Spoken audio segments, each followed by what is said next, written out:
Russia's been fairly clear about parts of its interest. It doesn't want to have the Ukraine joining NATO. It's unhappy with NATO expansion eastward, all across the Baltic states and all across Eastern Europe. It's not happy with the fact that the government in Kyiv has refused to implement the Minsk agreements that it agreed to in the Minsk II in early 2015 around autonomy and federalism within the Ukraine. They want Crimea to be recognized as part of Russia.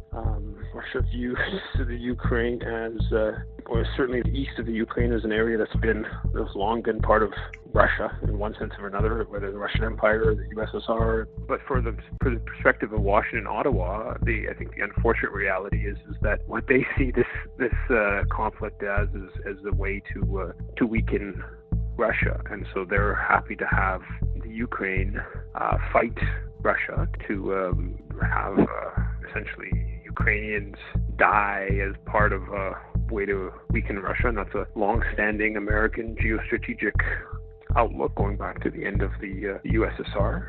And so that kind of dynamic of pumping in weapons to have Ukrainians fight the Russian military has a lot of appeal to decision makers in Washington and Ottawa. In Afghanistan, it was very successful in weakening the Soviet Union, but it was a complete disaster for Afghans.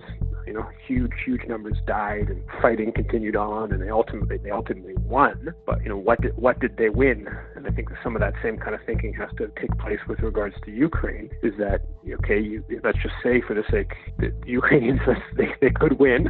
But what will winning mean, right? How much death and destruction? I mean, the Russian military is clearly not succeeding to the extent that they would have liked to, but let's be honest here, it is the Russian military. It has capacities, and the likelihood of the Ukrainians defeating the Russian military in any sort of short or medium term is pretty minimal. So realistically, a defeat would come after a long counterinsurgency war, which would likely mean a whole bunch of death and destruction. There's already been tons of death and destruction. Well, I mean, I think the whole political class is basically pushing for aggressive policies.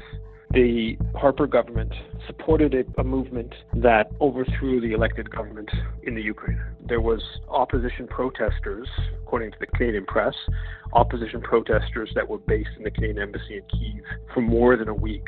In fact, there were far right activists who were among the group based in the Canadian embassy. And they ultimately overthrew the government, and the Harper government provided all kinds of diplomatic support and other forms of support to that movement that overthrew the government. That led to a division in the country. It led to aggressive, often far-right nationalists in control of much of the security apparatus in the Ukraine. They were responsible for a number of massacres. That led then to, in the east of the country, which is more oriented towards Russia, people trying to break away, led to all kinds of fighting. Obviously, what happened in Crimea came out of that. And there's been a war in the Ukraine for the last 8 years.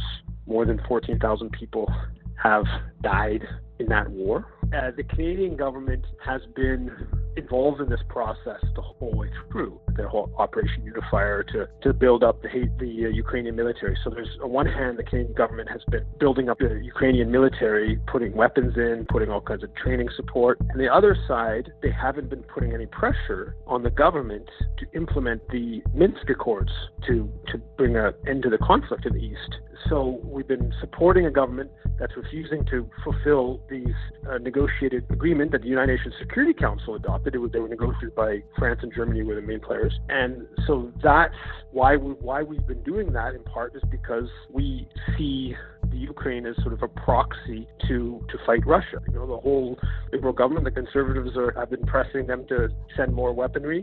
The NDP is a little bit more cautious on the question of weaponry, but has basically been backing Canadian policy. They frame the position as pro-Ukrainian, which is really another way of saying prolong a conflict. Prolong Ukrainians fighting and dying in a conflict. This is good for arms industry, right? More violence and destruction justifies increasing military spending. The Canadian government has long been aggressive towards Russia has long been tied into the U.S. empire, and Washington sees Russia as a competitor. I think everybody should say diplomacy, not war. What the position the Canadian government should take is that no, we don't believe in NATO expansion. Ukraine should stay neutral. We're not going to push NATO expansion into Ukraine. The Kyiv should pursue the Minsk Accords, which they agreed to already. We should say that we oppose the Americans putting these, aggressive weapon systems in Poland and Romania, right? When the Trump administration pulled out of the INF treaty to end class of medium-range nuclear weapons. The Trudeau government, first of all, they voted against a UN resolution in December 2018 calling for Russia and the U.S. to stick to the INF Accord, and then they blamed the Russians for the Americans formally withdrawing. The Trudeau government should also say, back off, Washington, with all these aggressive weapon systems right on Russia's border.